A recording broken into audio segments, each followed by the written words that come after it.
Broadcasting from the Investor Hour studios and all around the world, you're listening to the Stansberry Investor Hour. Tune in each Thursday on iTunes, Google Play, and everywhere you find podcasts for the latest episodes of the Stansberry Investor Hour. Sign up for the free show archive at investorhour.com. Here's your host, Dan Ferris. Hello and welcome to the Stansberry Investor Hour. I'm your host, Dan Ferris. I'm also the editor of Extreme Value, published by Stansberry Research. Today, we'll talk with my good friend Rick Rule, which I haven't done in way too long. Get your pen and paper ready. Rick will give us several names of stocks he likes. This week in the mailbag, questions and comments about the US dollar, treasury rates, Stanley Druckenmiller, climate change, and more. In the opening rant this week, the guy who called the dot-com and housing bubbles is chiming in again, and you definitely want to hear what he's saying because it is huge.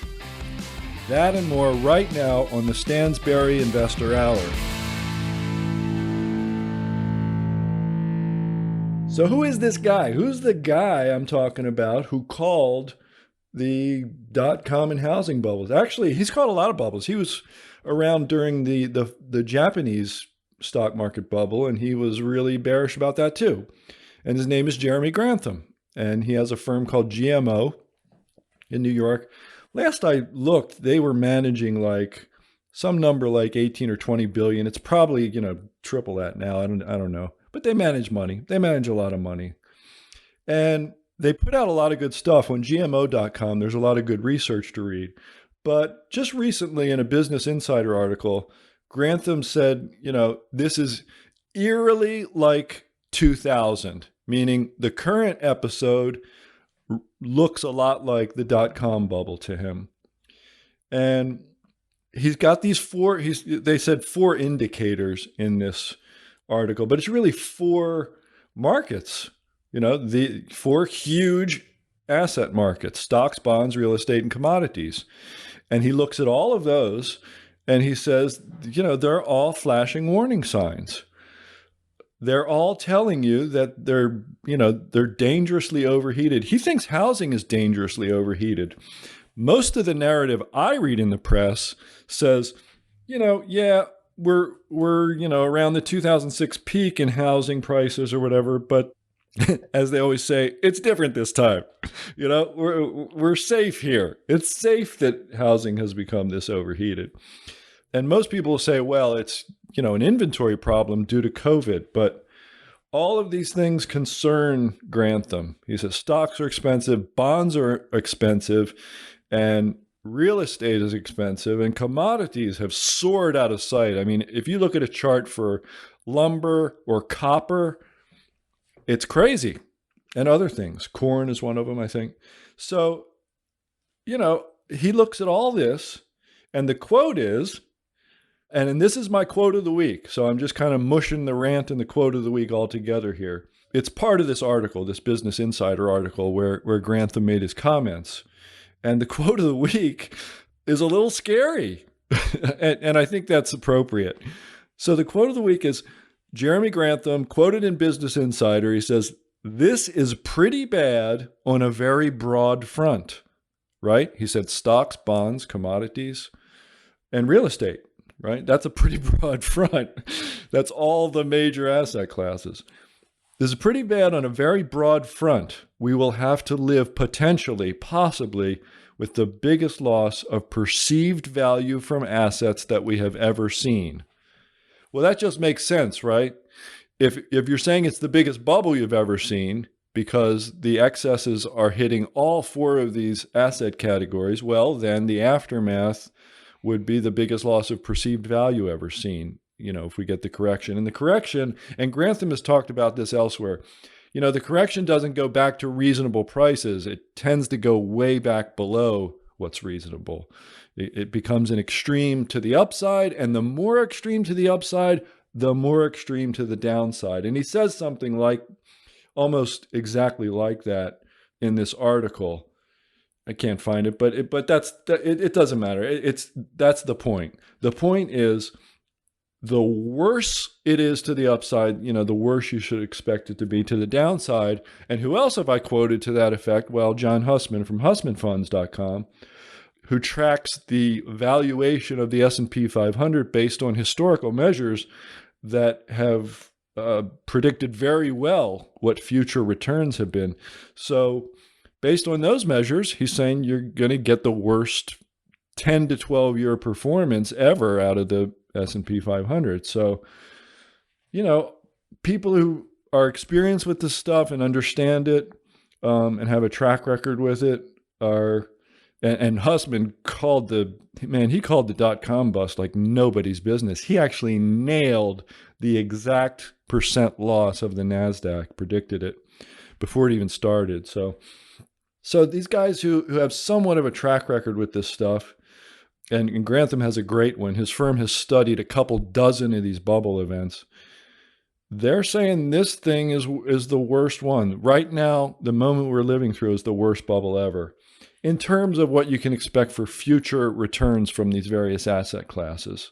And for you and me, let's face it, especially stocks, right? That's our main beat around here. So, wow, that's my rant. That's my quote of the week. I hate to leave you on a sour note, but sometimes that is appropriate. Sometimes the thing that I should be doing is making you worry a little bit. And so I'm going to leave it right there. Be worried. There's something to be worried about. All right. Let's do it. Let's talk with Rick Rule. Let's do it right now. Every week I tell you I'm the editor of Extreme Value, published by Stansberry Research. But I don't usually say anything more than that. Well, to my dedicated listeners who are looking to find incredibly valuable long-term investments, I'll tell you right now, my Extreme Value newsletter is a monthly publication that focuses on buying safe, cheap stocks only when the price is right. And I'm not over-exaggerating. Extreme Value picks have earned one of the most impressive track records in the industry.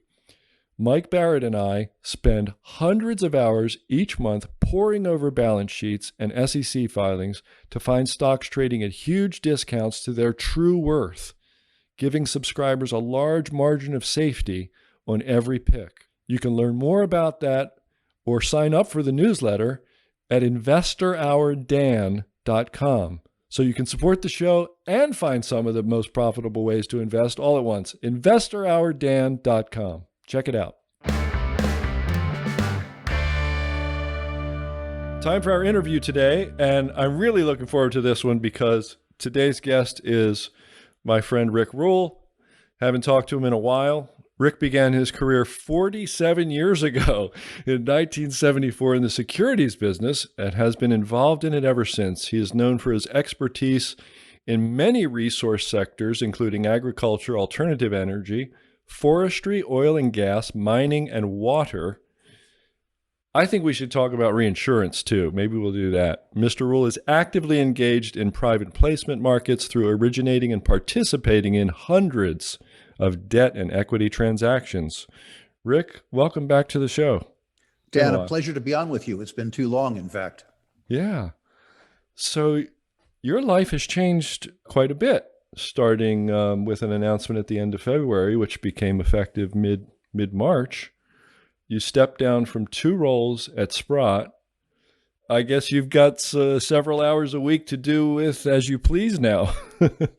Yeah, in a sense, it was a pretty amazing pay raise in the sense that I've got about 30% of my time freed these days. The good news is, I guess, if you've been reasonably successful intellectually and financially in your life, at a certain point in time, you have the freedom to do more of what you enjoy and less of what you don't enjoy.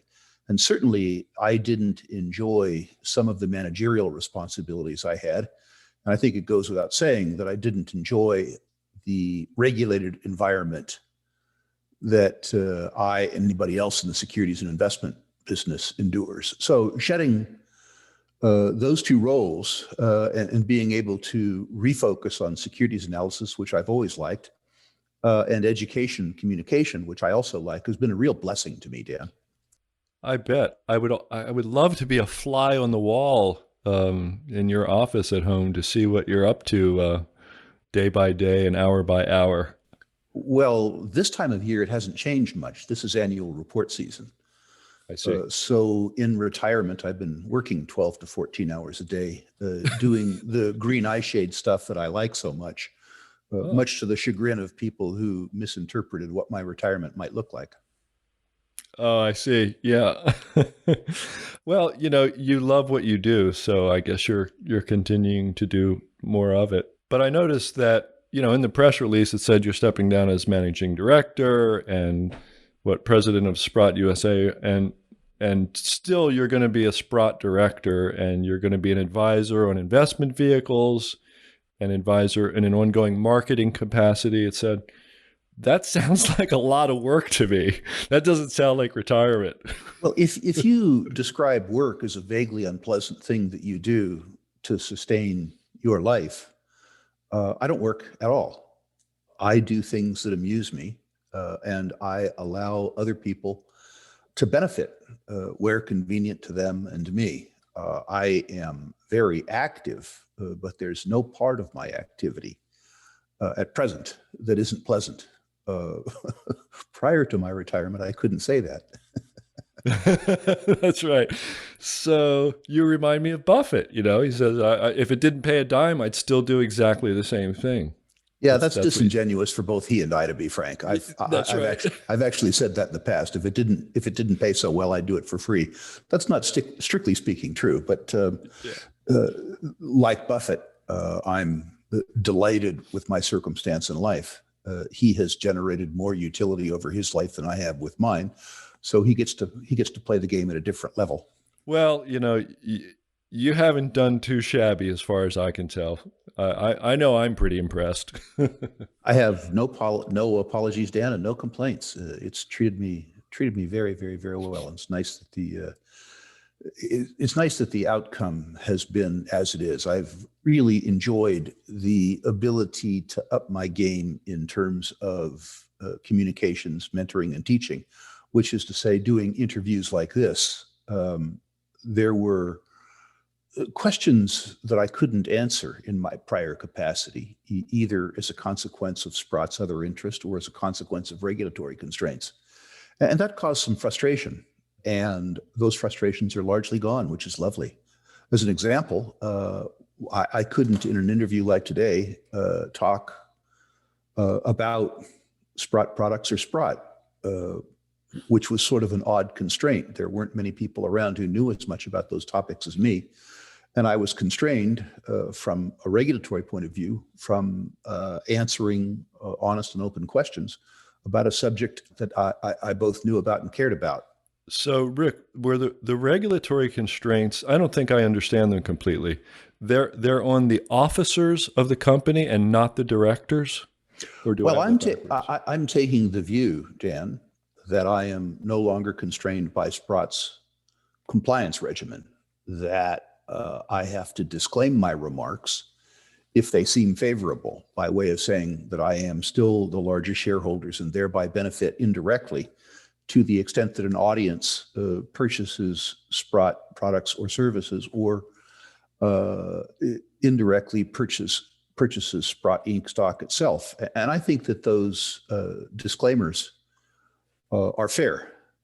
Before, I was constrained about offering up a viewpoint on Sprott product because it was alleged to be, as an example with our physical trusts, marketing while we had an evergreen prospectus in place. And as a securities licensed person, anything that FINRA deemed to be marketing had to be pre-approved by them. Obviously, you can't pre-approve an interview.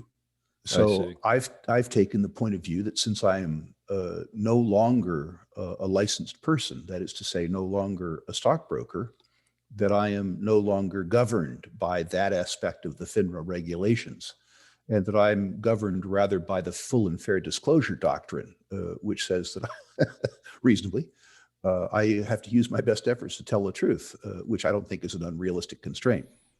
I see. And no longer a broker, having stepped down as your role as president and CEO of Sprott U.S. Holdings. Do I have that right? Yes, that is correct. I've also Right. given up my stockbroker's license and my stockbroker's supervisory licenses. I've kept or am reapplying, frankly, under a different guise to continue my registered investment advisor affiliation. Yeah, I hope the reader, or I'm sorry, the listener will forgive my fascination with these details.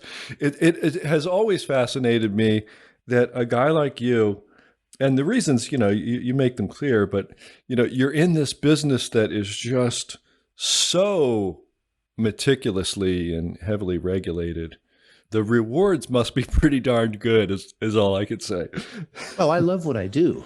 Yeah. I love interacting with people. I love securities analysis. And in fairness, Dan, this will shock you. Most of the time when I meet the employees of the regulatory organizations, I like them. They exist themselves in a world that has so many constraints that despite the fact that they're good people, they seldom can do good jobs, which is unfortunate.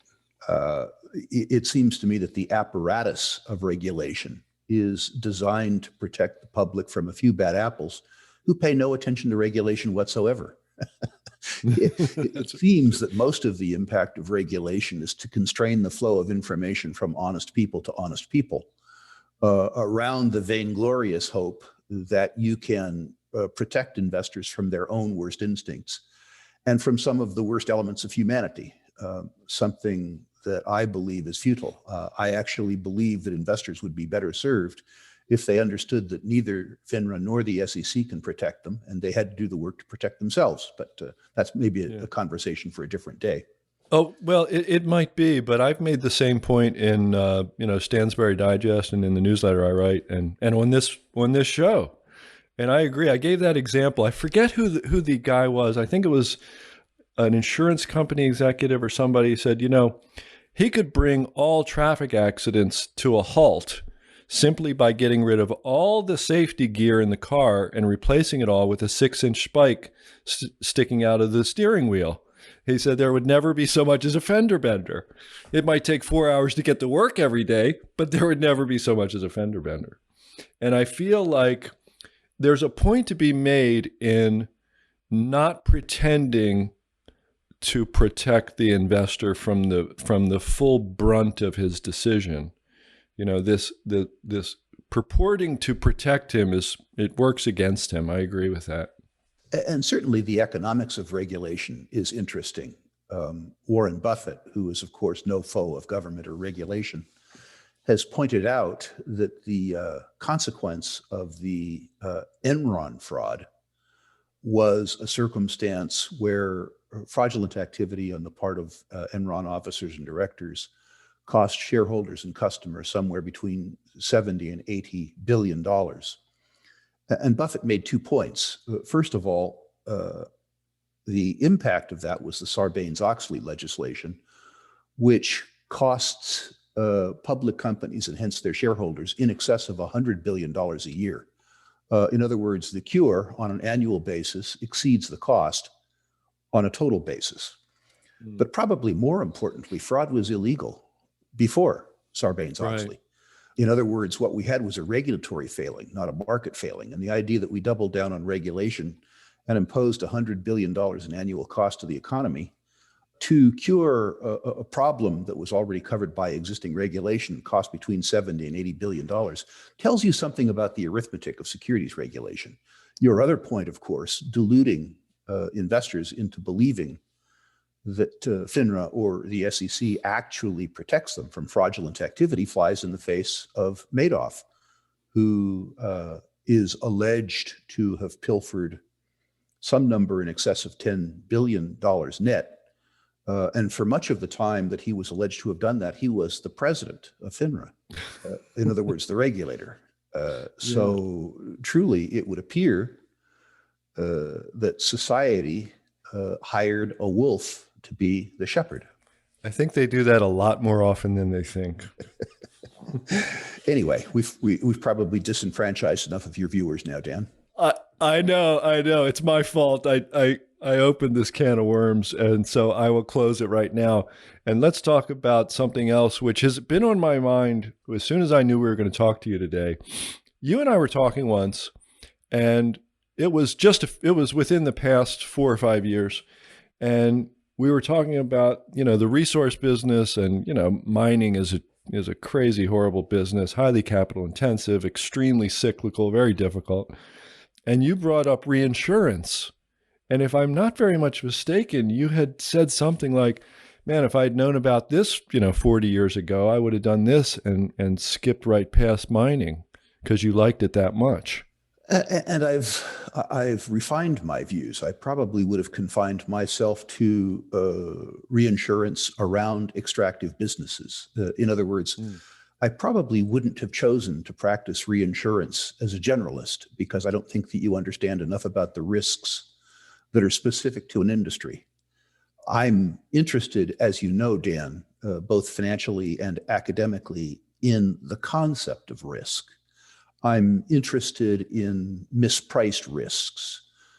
As a contrarian, I'm interested in circumstances where society either believes an activity to be riskier than it is, or doesn't believe it to be as risky as it is. The concept of risk works both for me on the insurance side, which is really a form of lending. You are lending your balance sheet to a fee for somebody who is engaged in an activity that he or she believes is risky. I'm interested in risk both from that point of view, which is to say, as a lender's point of view, as an insurer's point of view, and I'm interested in it from an investor's point of view. I'm looking at the delta, if you will, between perception and reality around risk on both sides of the ledger. So from my viewpoint, insurance is the purest form of risk arbitrage. And in that sense, it is very, very interesting to me. Insurance interests me too, because of my observation from reading the Berkshire Hathaway annual report for many, many, many years, that as a consequence of the reinsurance business, Buffett became a prior taxpayer.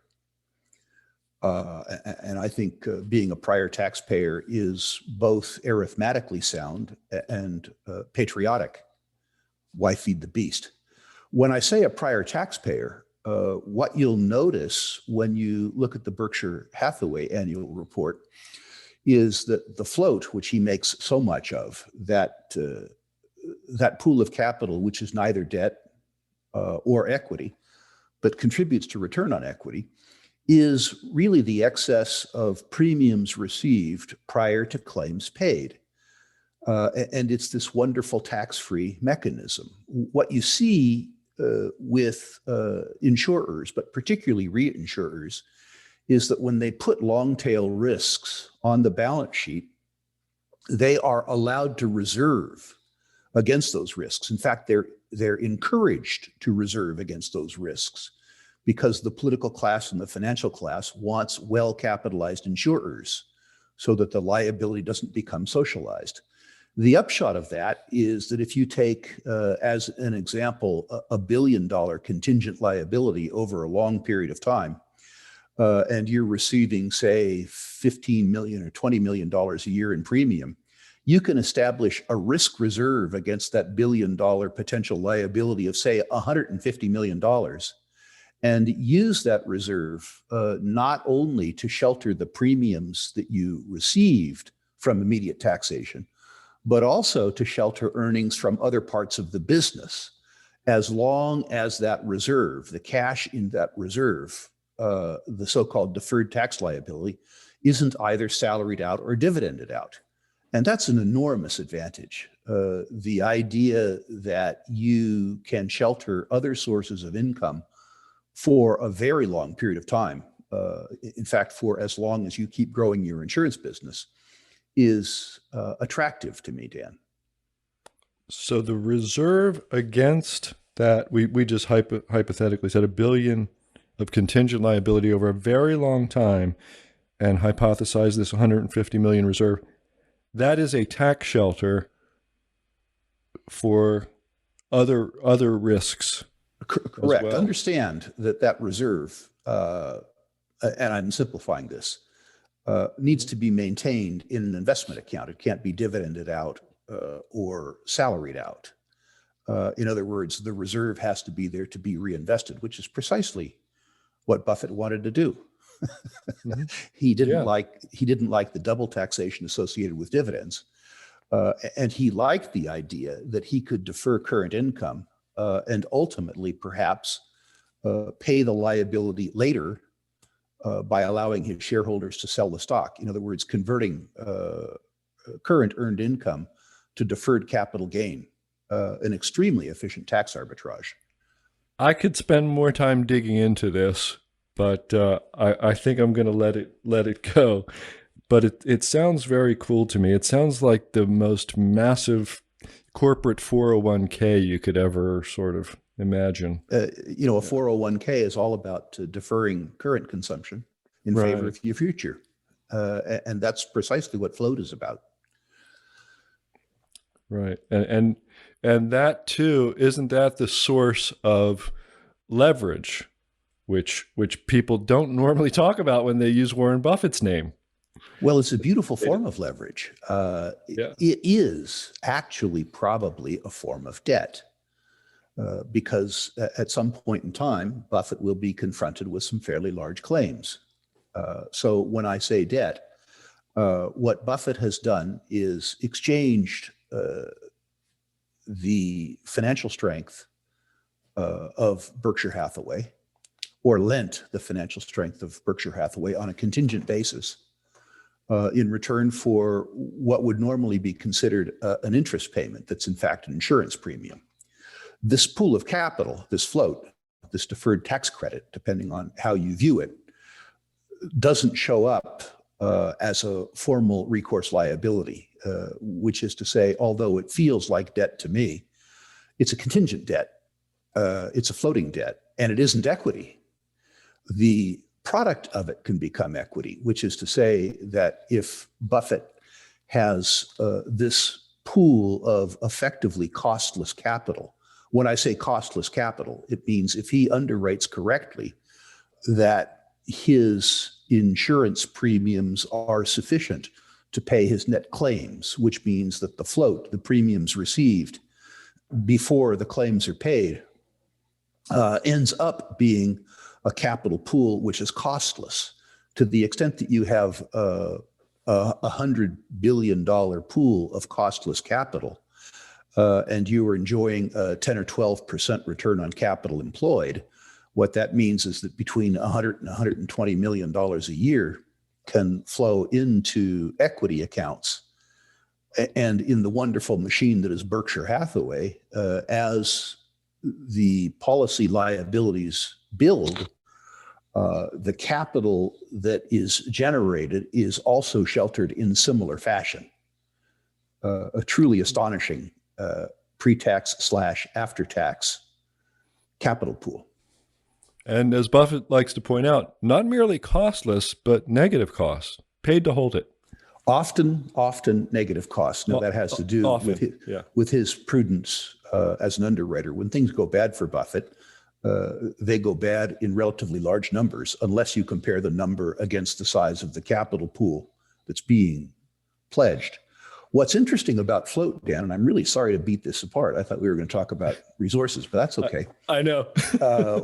What's really interesting about this is that Buffett, in the last 2 years, with a period of negative real interest rates, has talked about the fact that the float is beginning to have cost, which is to say, if your expected return on capital employed in debt generates a negative return, that $100 billion, if that's the right number for the float, rather than giving you a positive return, can give you a negative return. Meaning, as an example, if you invest some of it in the US 10-year Treasury, and you're getting 160 basis points in a currency that's debasing itself by 175 basis points a year, if then the interest rate goes up and the capital value of your 10-year bonds declines, then as a consequence of your investment decision, the float does have cost. Now we're probably way deep in the weeds for people, but it's interesting to note. It's interesting to note that the float, which has been valued, which has been, regarded as such a valuable part of insurance businesses, increasingly requires investment skill, whereas 15 years ago it only involved the ability to buy intermediate term bonds. Right. If I could sum this up, maybe we're not just talking about float. We're talking about float in Warren Buffett's hands for 50 years, right? I mean, correct. Yeah. So let's just get that right. So we should move on to resources, because when people hear your name, they think resources.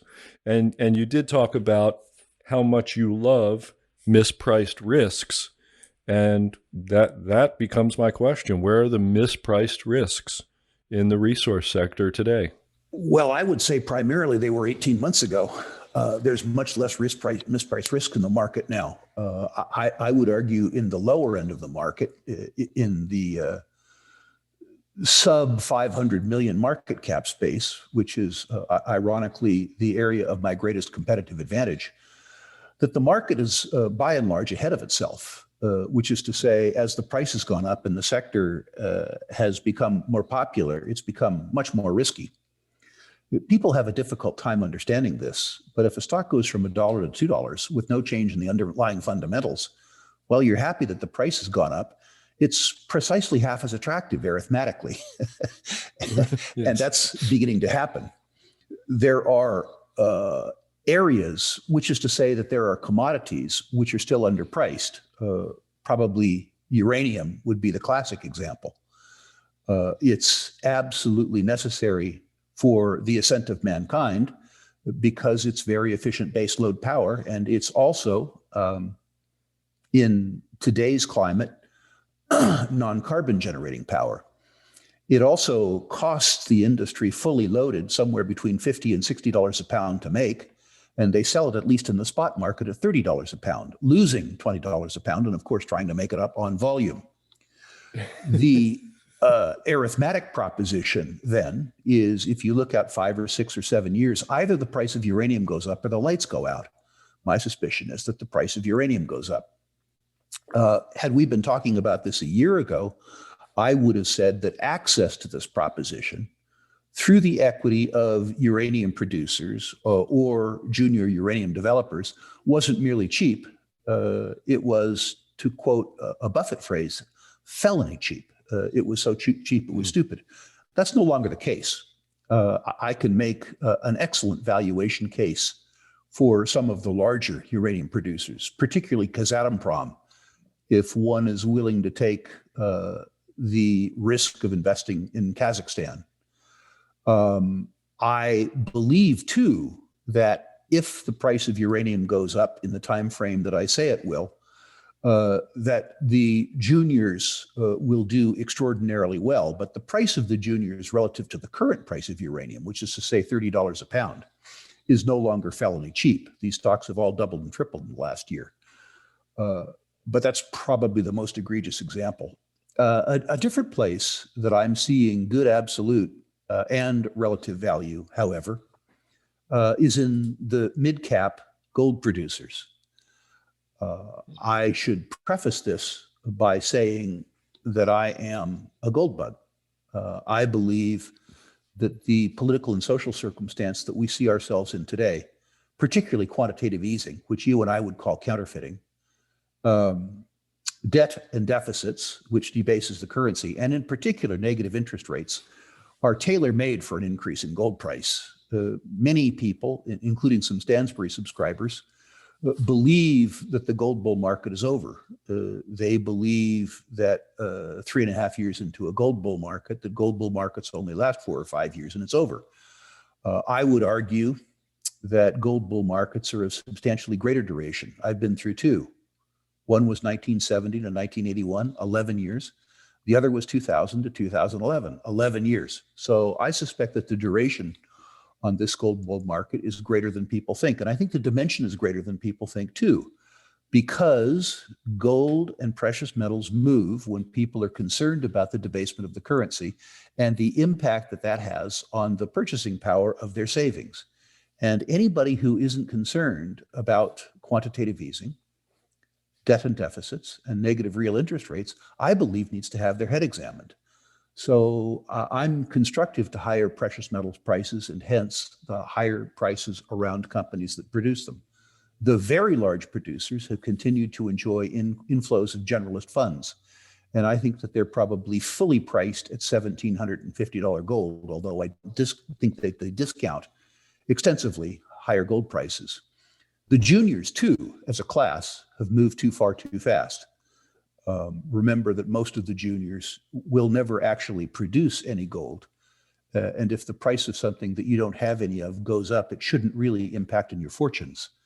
But the mid-cap producers, the single asset producers, the companies producing between, say, 500,000 ounces and 1 million ounces a year, are, by the metric that I like to use to value them by, the cheapest that they've ever been in my career.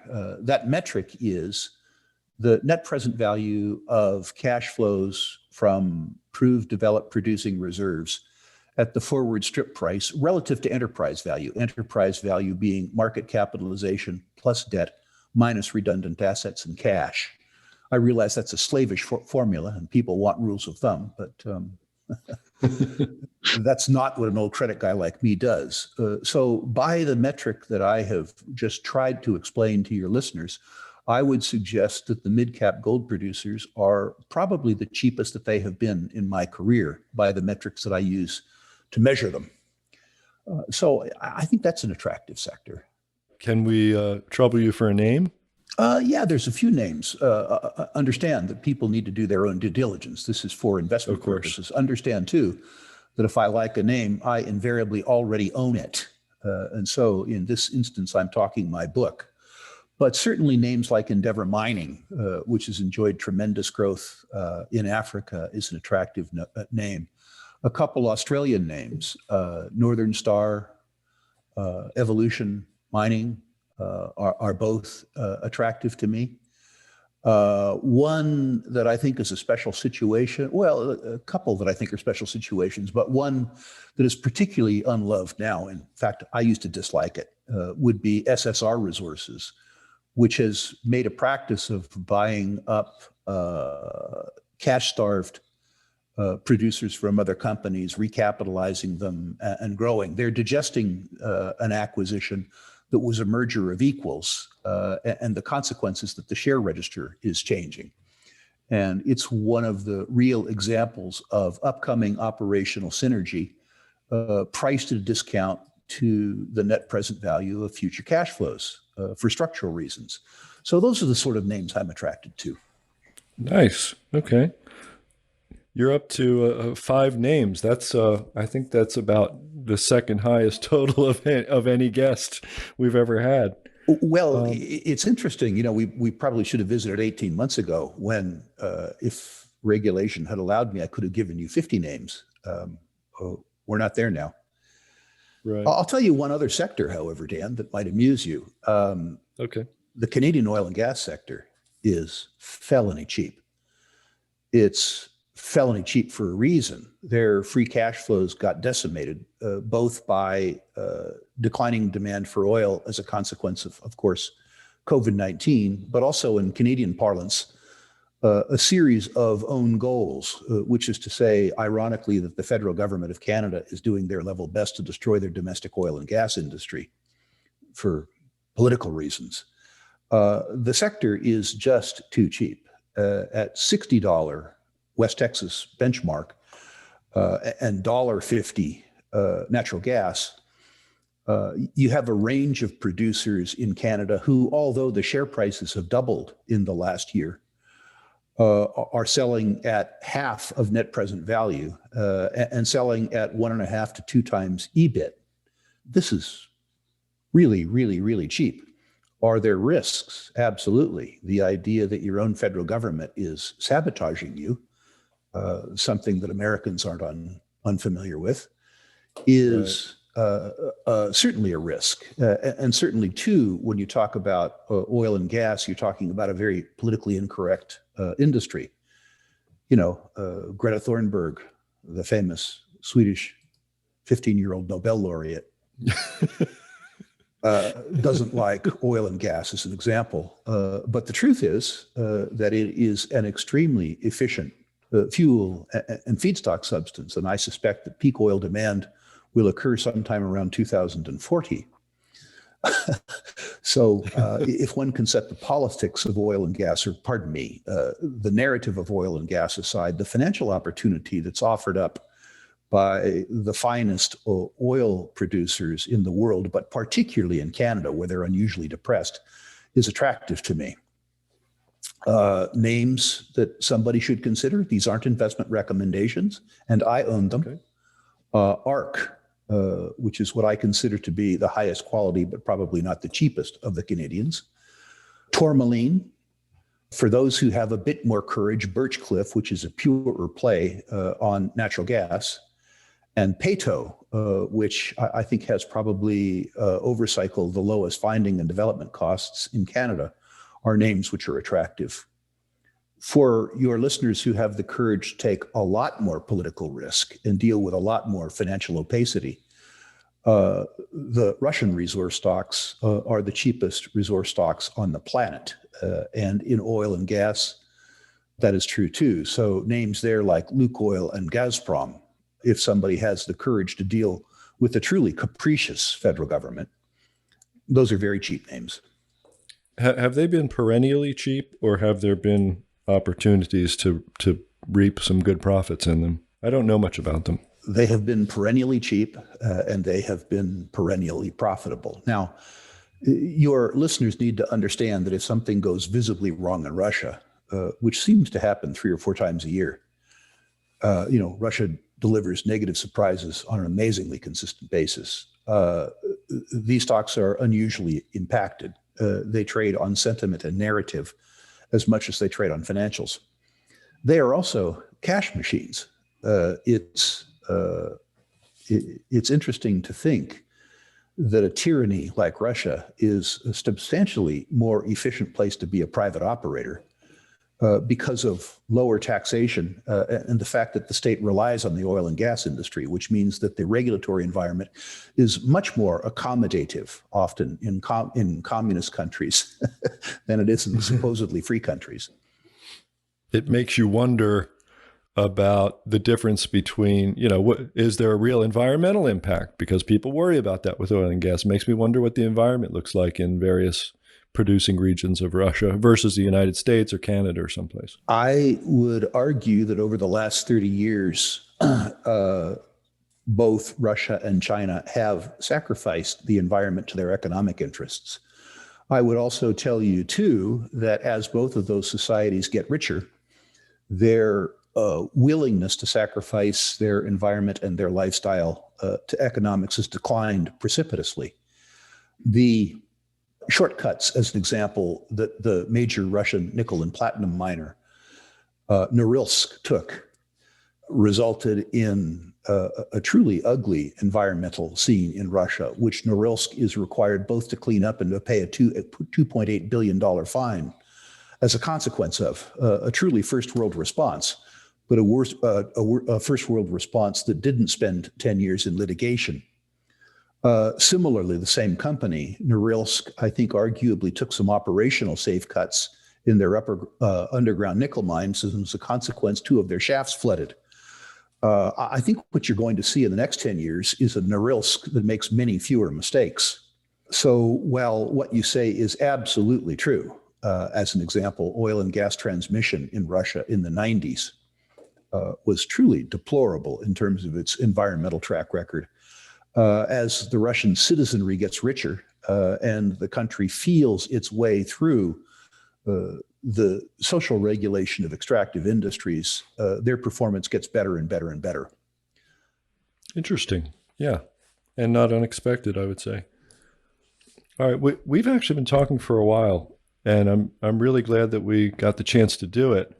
My final question, if you've listened to the show at all, is the same for every guest.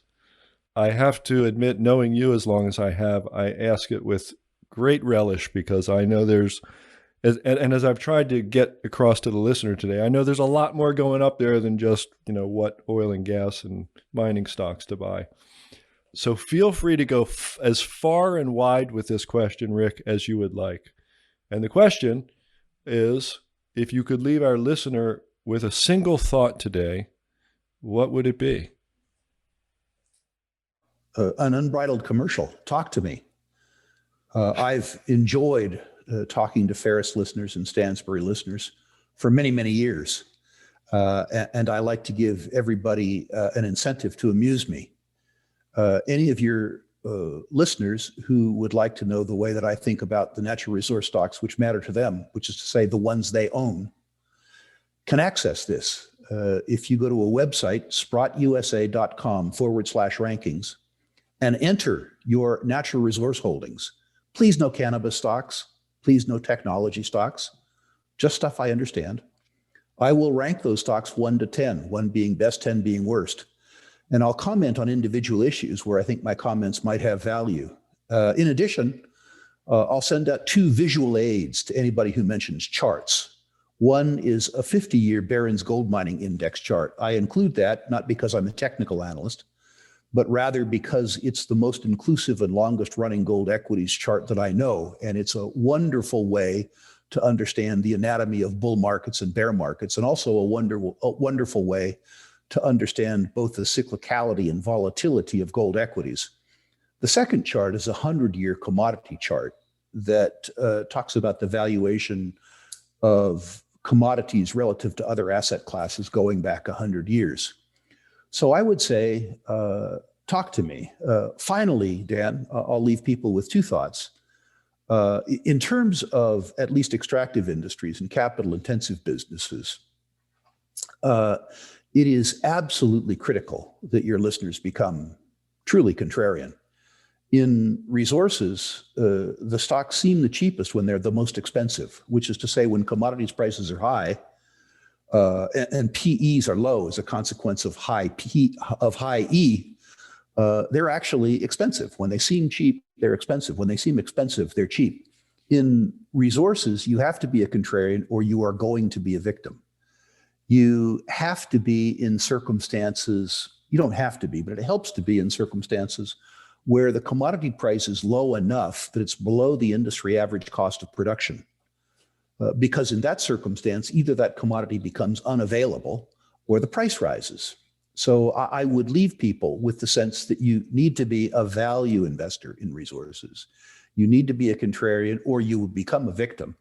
And I will be happy to grade people's efforts thus far by looking at their own portfolio and commenting where I'm able to questions that your listeners and readers ask.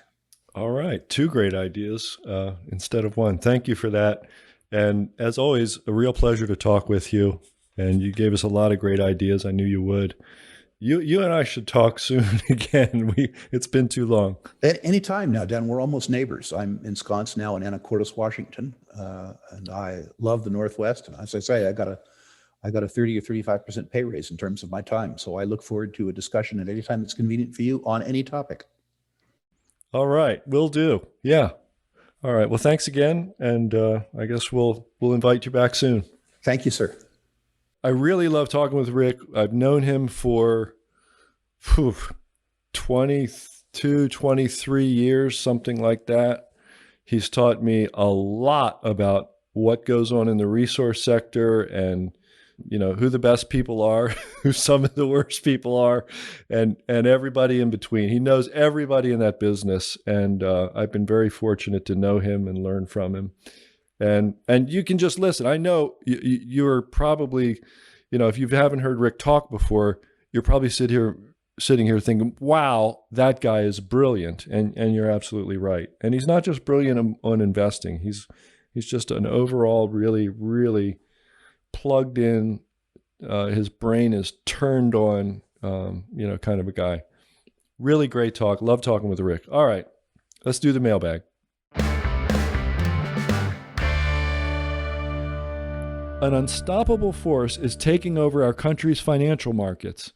And if you have any money in stocks right now, you could soon see the effects in your retirement account. You see, stocks have soared over 70% since last year's crash. It's been one of the greatest rallies in American history. But according to my friend and colleague, Dr. Steve Sugarud, a far more dramatic financial event is on the horizon, and it could blindside millions of Americans in 2021. Go online to www.2021bullmarket.com. to hear exactly what he's predicting and what it means for your money in the coming months. That's 2021bullmarket.com. 2021bullmarket.com. Check it out. In the mailbag each week, you and I have an honest conversation about investing or whatever is on your mind. Just send your questions, comments, and politely worded criticisms to feedback@investorhour.com. I read as many emails as time allows, and I respond to as many as possible. You can also give us a call at our new listener feedback line, 800-381-2357. That's 800-381-2357. Tell us what's on your mind. This week, I got 2 emails. They're really good ones.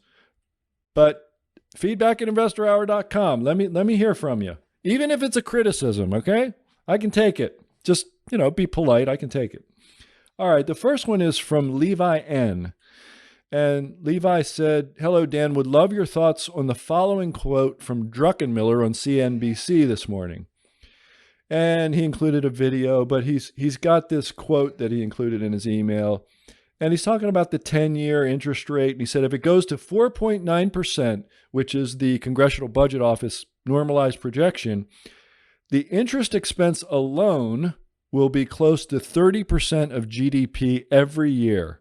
That's basically what we just spent on the COVID emergency in the last year. There is no way we can afford to have 30% of all government outlays be towards interest expense. Then he continues, he says, so what will happen is that the Fed will have to monetize that. When they monetize it, I believe it'll have horrible implications for the dollar. I think it's more likely than not that within 15 years we lose reserve currency status. And that's the end of the quote that Levi N. included from Druckenmiller, Stanley Druckenmiller on CNBC recently. And Levi N. says then, what do you think he means by the Fed will have to monetize that, and when they do, it'll have horrible implications for the dollar? So I'm going to ignore some of your rest of your email, Levi, and focus, because you asked me again later in the email, what does he mean by monetizing the dollar? How does that work? And or what does it look like? And what could that do to influence the U.S. losing reserve currency on the dollar? And then he finishes up, never miss an Investor Hour Friday Digest. Always enjoy your extreme value issues. Thanks for all you do, Levi. And thank you, Levi. This is a good question because we throw the word monetize around and we don't often see it defined. And it's real simple. Think of it this way. When the Federal Reserve engages in what it calls quantitative easing, it simply prints money and then goes into the bond market and buys bonds, mostly treasury bonds. And it buys them from people who are already holding them, right? It buys them from all of the, what do they call it, authorized dealers or something. They have an official term for all the people who deal in treasuries like Goldman Sachs and JP Morgan and a bunch of others. I think there are about 20 of them now. And that's what happens. When you monetize the debt, it's different. Monetizing the debt means the government is issuing debt for the purpose of the Federal Reserve buying it. You see, so that's what's happening now, really, because all of these many trillions of dollars more than we take in taxes, several $1 trillion just in the past year, that money that's new debt issued that the Federal Reserve buys and prints money to buy. That's what we mean by monetizing the debt. So imagine a situation where they're selling new debt and monetizing it so that they can pay the interest on the existing debt. And then you ask, how would this affect the value of the U.S. dollar? How would it affect, the U.S. dollar losing reserve currency status? Well, it's pretty easy to see that if we're printing money as fast as we can, just for the purpose of issuing new debt and paying off interest, the dollar kind of loses its credibility there. And Druckenmiller is suggesting that over the next 15 years, if we keep this up, it's more likely than not that we lose reserve currency status in the next 15 years. That's what he's talking about. But he's referring to it specifically relative to this issue of interest rates going up and too much of government outlays going towards interest expense. Hope that helps, Levi. Very good question. I'm glad you asked it. Our second and final question this week is from Al M. Al M writes just about every week. He writes a lot, and he tends to write, long, thoughtful emails, and I don't include them because sometimes I feel like, cutting them up in pieces kind of doesn't do him justice. But I'll include some of his latest one this week. And he just said, Dan, I think your comments about Tesla were exact and right on. And I'll stop him right away. I wrote about Tesla recently in the Stansberry Digest. I write the Friday Digest most weeks for Stansberry. And, I just pointed out that, we discussed it on the program a while ago. Their only source of consistent profit is these regulatory credits they get because they make zero emission vehicles. So they get the regulatory credit, then they sell it to another company that makes internal combustion vehicles so that company can be in compliance with the emission regulations. You see how that works, right? The EV company, Tesla, the electric vehicle maker, earns the credit by making electric vehicles. And other companies need the credits, but they can't earn them because they make internal combustion vehicles, so they must buy them from Tesla. Well, I pointed out recently that one company called Stellantis, which is really a merger of Peugeot and Fiat Chrysler, was saying, hey, we don't need to buy this stuff anymore. And they were getting, it was a lot. It was like a couple $100 million or something from, worth of these things from Tesla. It was a big chunk of the like 500 million or so, 530 odd million that Tesla did like the last quarter. Annualize that to 2 billion. So, it was, I think it came to around 10 or 11% annually, put it that way. Okay. So a decent chunk of Tesla's regulatory credit income, which is all profit, right? Because they don't need to spend anything extra. They're spending money to make cars. And then on top of that, they get this regulatory credit gravy. But the regulatory credit gravy wasn't there. So I criticized Tesla and I said, this is not a business model that can be sustained. And Al's saying, yeah, you're right on. And he said, your ability to see through this nonsense is exceptional. Thank you, Al. And he continues, he says, first off, the climate change deal is nothing more than socialists wanting to tax corporations and figuring out a scheme to do so. Now, whether you believe they're socialists or not, I think he has a point. He continues, their mantra is controlled by the UN. They wouldn't even consider Roy Spencer's write-up of studies he had done in concert with NASA, where he had managed to get a spacecraft into orbit to measure infrared and other forms of energy emittance from and to the Earth. In other words, the bureaucrats at the UN don't even want to hear scientific evidence. And he points out that he's a scientist, engineer, mathematician, worked at Dow Corning and IBM, practicing science. And then I just cut to the end. He says, crazy as it all is, I think it rather amazing that value investing via your selections are doing very well. Well done, Al M. Thank you, Al. And I agree with the other things you were talking about, ESG investments being kind of questionable and Tesla and other companies sort of driving the narrative there. And you mentioned Stephanie Kelton, who wrote a book about modern monetary theory. She gives academic support for free money is what you called it. And I think that's about right. I think a lot of really bad, or at least unquestionably untested ideas, especially about things like economics, come out of academia and go straight into government. And for some reason, government thinks academia has instant credibility without, actually knowing how to do something in practice. It's a lot of food for thought, Al. As you can tell, you've given me a lot of food for thought, and I wanted to pass that on to our listeners. I thank you very much. Well, that's another mailbag, and that's another episode of the Stansberry Investor Hour. I hope you enjoyed it as much as I did. We provide a transcript for each and every episode of Investor Hour. To get it, just go to investorhour.com, pick the episode you want, and scroll all the way down and click on the word transcript. Sometimes it takes a week or two for it to show up. If you like this episode, send someone else a link so that we can continue to grow the show. If you know anybody who you think might enjoy it, just tell them to check it out on their podcast app or at investorhour.com. Also, subscribe to the show on iTunes, Google Play, or wherever you listen to podcasts. And while you're there, help us grow with a rate and a review. Follow us on Facebook and Instagram, where our handle is @InvestorHour. Follow us on Twitter at the handle @investor_hour. If you have a guest you'd like me to interview, drop me a note at feedback@investorhour.com or call the listener feedback line 800-381-2357. That's 800-381-2357. Tell me what's on your mind. Till next week, I'm Dan Ferris. Thanks for listening. Thank you for listening to this episode of the Stansberry Investor Hour.